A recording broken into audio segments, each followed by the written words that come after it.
Assalamualaikum warahmatullahi wabarakatuh. Selamat pagi anak-anak negeri. Selamat bergabung di SMA Kertanegara yang siap mencetak generasi negeri mandiri berprestasi.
Assalamualaikum warahmatullahi wabarakatuh. Kembali lagi bersama saya di acara podcast pertama SMA Kertanegara Malang. Wow. Nah, di acara podcast pertama kita ini kan udah kelihatan kan pasti di sebelah saya. Jadi biar langsung saja di acara podcast pertama kita ini saya langsung mengundang salah satu ibu yang paling terkenal di SMA Kertanegara Malang. Siapa? Perkenalkan diri. Iya, pasti tentu kalian tidak asing lagi ya dengan suara saya yang menggelegar ya. Nama saya Wigati Dunia Astika. Biasanya saya dipanggil dengan Dunia. Nah, kebetulan saya mengajar mapel geografi. Ya, ini anak-anak IPS ini pasti sering sekali bertemu sama Dunia. Iya, betul sekali. Oke. Nah, ini dia. Ini karena podcast pertama, jadi agak maklum ya kalau podcastnya ini belum ada namanya, Bu. ini kan tamu pertama kita, jadi ya gimana kalau Ibu yang memberikan nama? Apa ya nak kira-kira nama podcastnya? Saya tuh dari tadi juga mikir kira-kira apa podcast pertama kita yang cocok apa ya? Atau gimana kalau kalian yang coba deh kalian cari nama yang bagus buat podcast kita, kalian bisa komen di YouTube nantinya atau kalian bisa langsung DM di IG kita, IG SMAS Kertanegara Malang. Kalian coba nama podcast yang cocok buat kita itu apa, Bu ya? Ya, kalau tidak punya IG bisa langsung japri ke saya atau ke Bu Anggi yang paling mudah. Untuk nama podcast yang terbaik nanti ada giveaway lah dari SMA Kertanegara. Pasti yang ditunggu itu ya. Iya, betul sekali. Nah, ini kita berdua berada di sini ini masih dalam rangka kegiatan MPLS. Nah, di kesempatan kali ini Bu Nia akan langsung memberikan materi tentang apa, Ibu? Akan memberikan materi mengenai motivasi belajar dan tata cara belajar efektif. Nah, ini itu nanti ya. Hari ini. Iya, yang akan kita bahas. Tapi nanti ini kita kemas sebagaimana biar lebih menarik ya, biar kalian tidak bosan tiap hari 3 hari berturut-turut mendengarkan ceramah dari Bapak Ibu guru. Jadi untuk yang hari ketiga ini kita kemas biar semenarik mungkin ya. Kritik dan saran boleh via Japri atau langsung di IG SMA Kertanegara. Iya, benar. Jadi selain tampilan baru kita dengan kita beda dari Zoom ya, Bu ya, tapi materinya juga semenarik mungkin. Jadi materinya tadi apa, Bu? Motivasi belajar dan cara belajar yang efektif.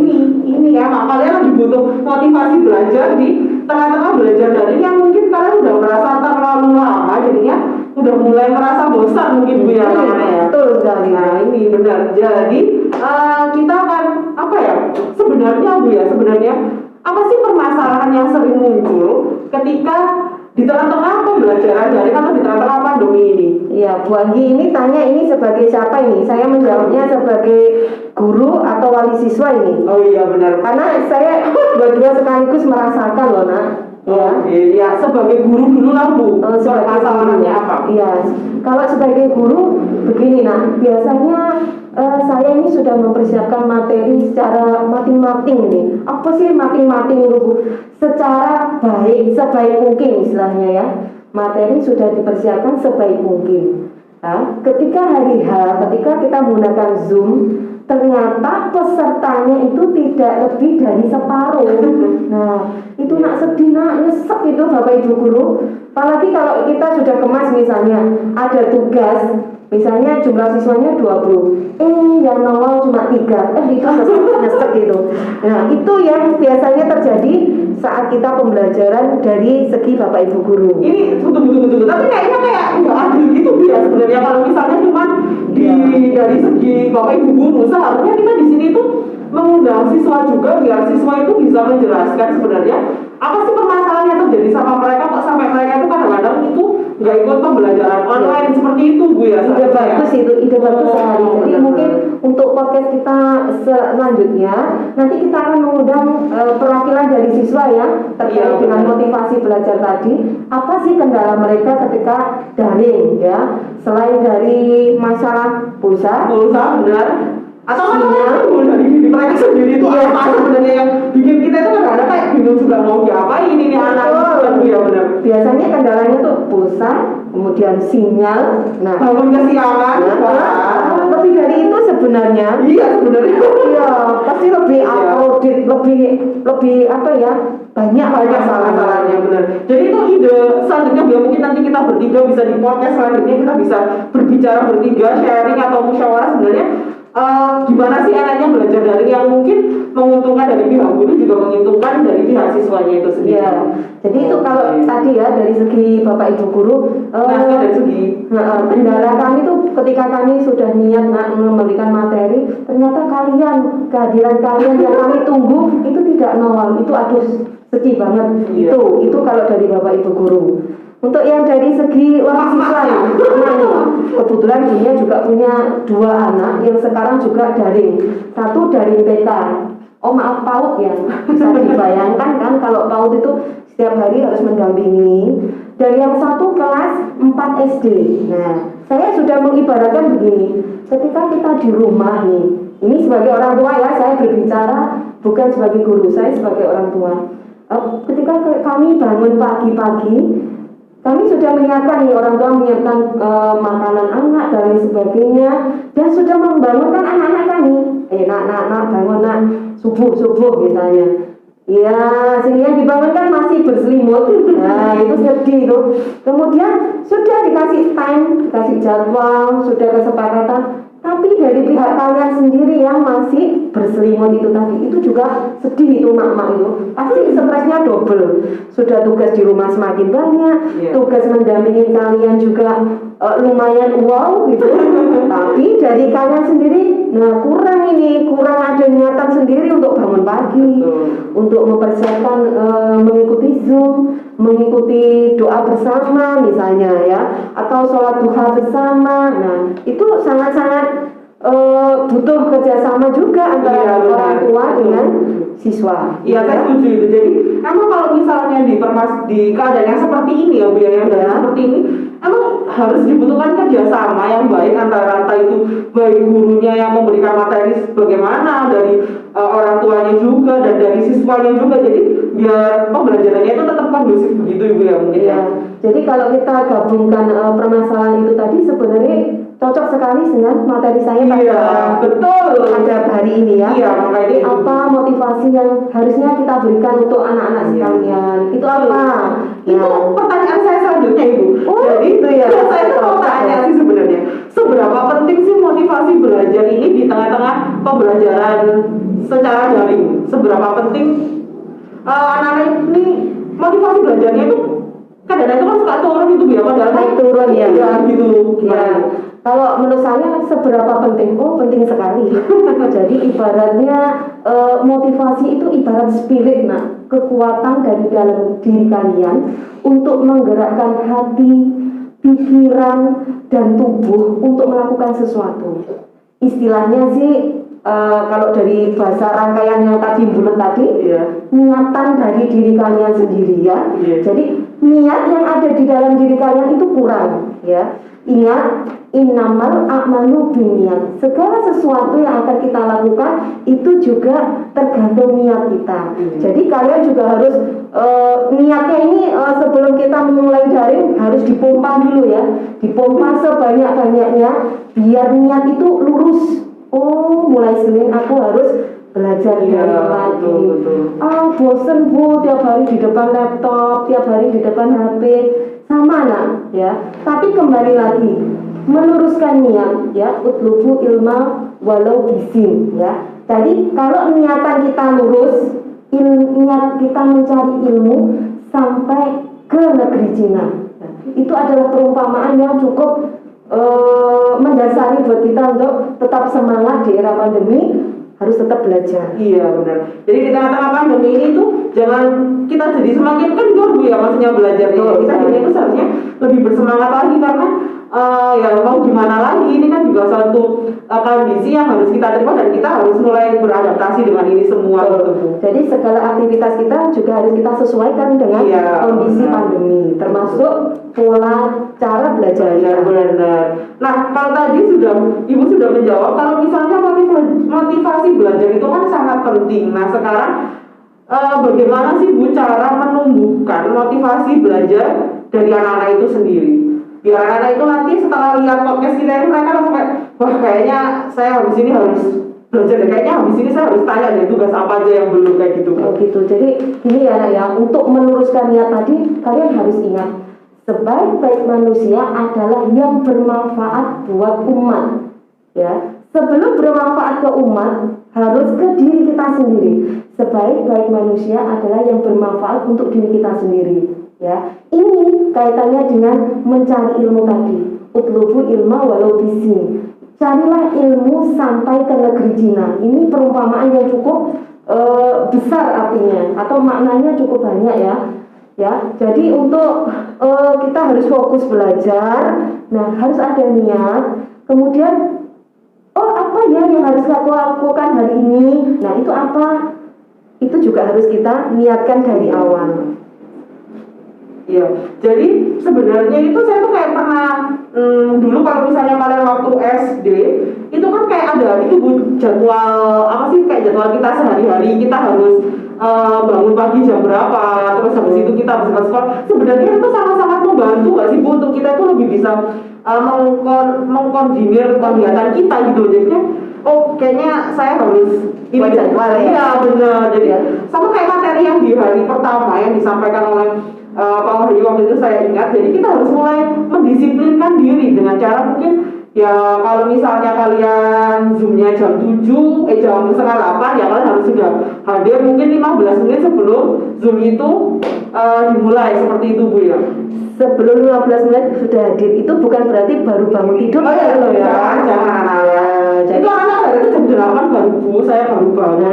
Aduh itu juga nyesek itu kalau saya baca di grup gitu, Bu saya baru bangun, padahal itu sudah materi masuk ke jam kedua. Bayangkan ayo kalau misalnya kita lagi asik-asik nih ngasih materi, ting ada yang masuk, maaf Bu baru bangun. Iya benar.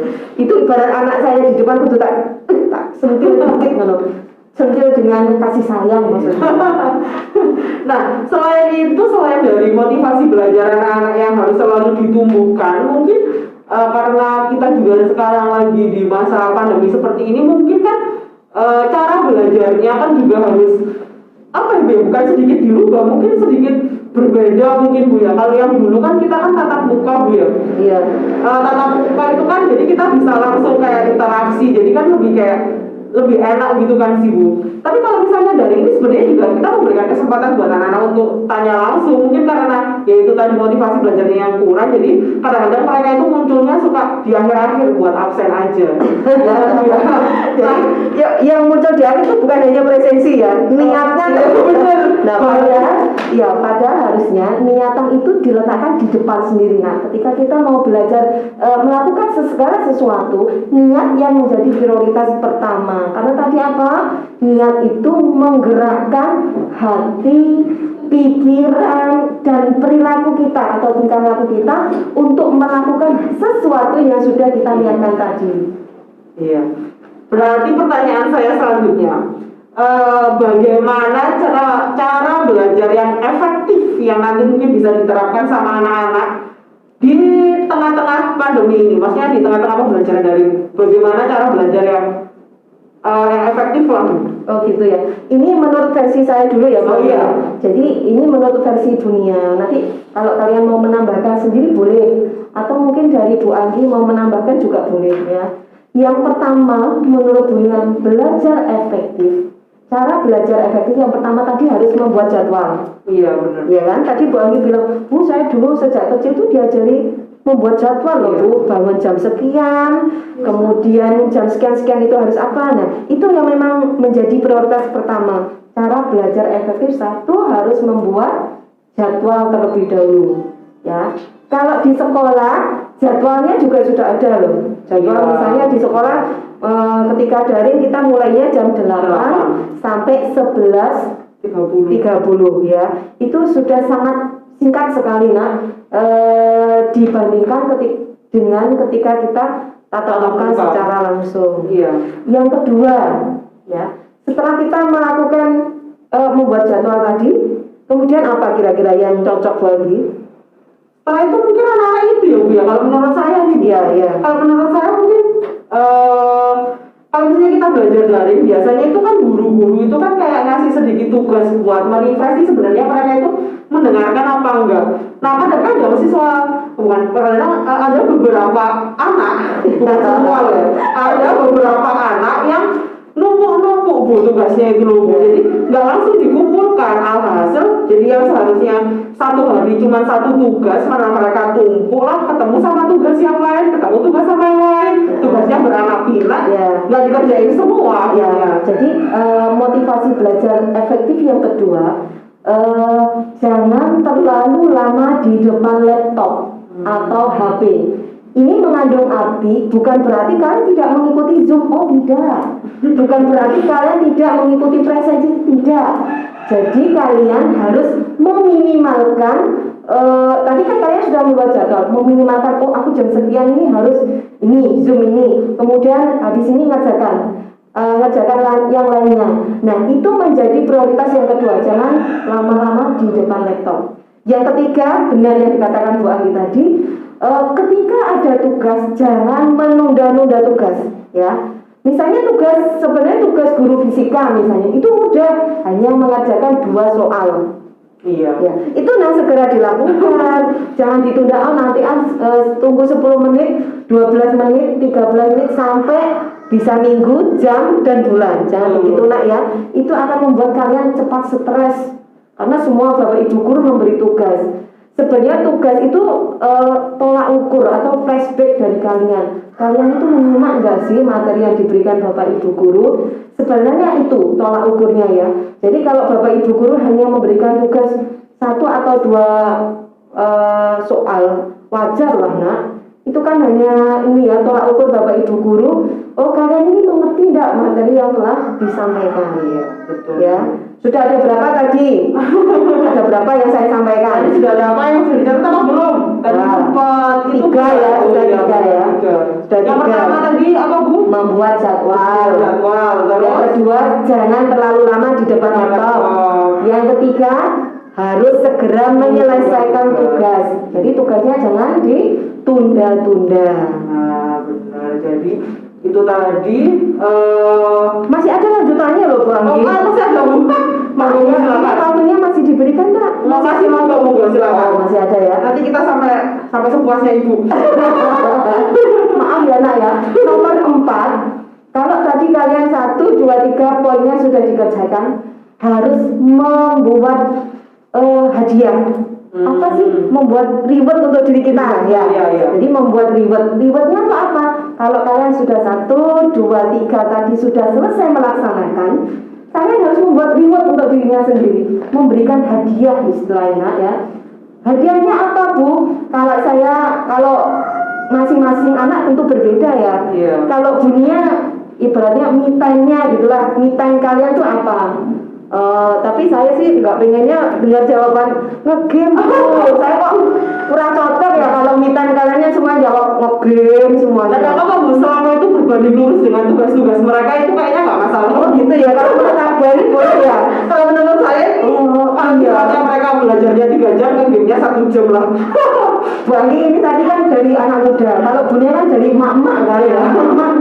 Bunia kalau misalnya mau buat reward untuk anaknya ngegame tuh kayak kok nyuwesek sih nak.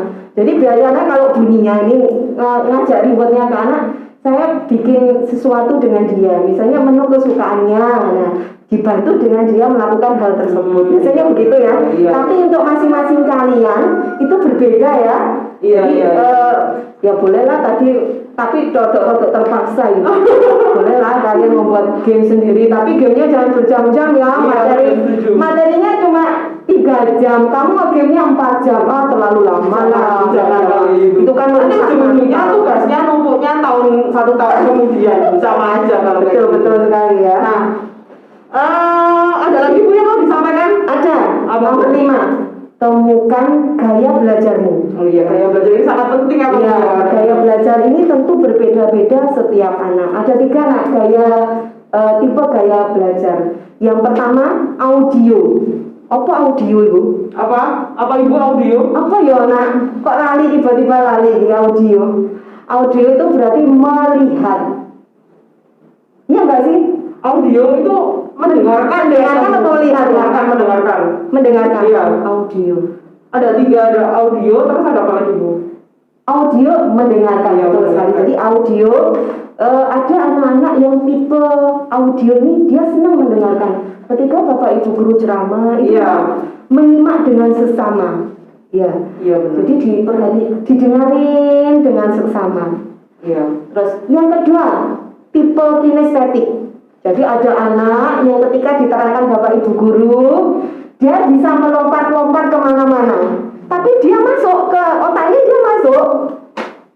Jadi kalau anak umur ya, ada nggak sih Bapak Ibu guru yang ketika kita ngajar offline, tiba-tiba anak didik kita tuh umur kayak ganggu sih ya, ganggu. Iya, berarti ada kinestetik berarti. Iya, tapi bagi dia itu dia menyenangkan belajar seperti itu. Iya, dan itu biasanya juga masuk maksudnya anaknya juga masih nyambung gitu loh Bu. Iya, iya.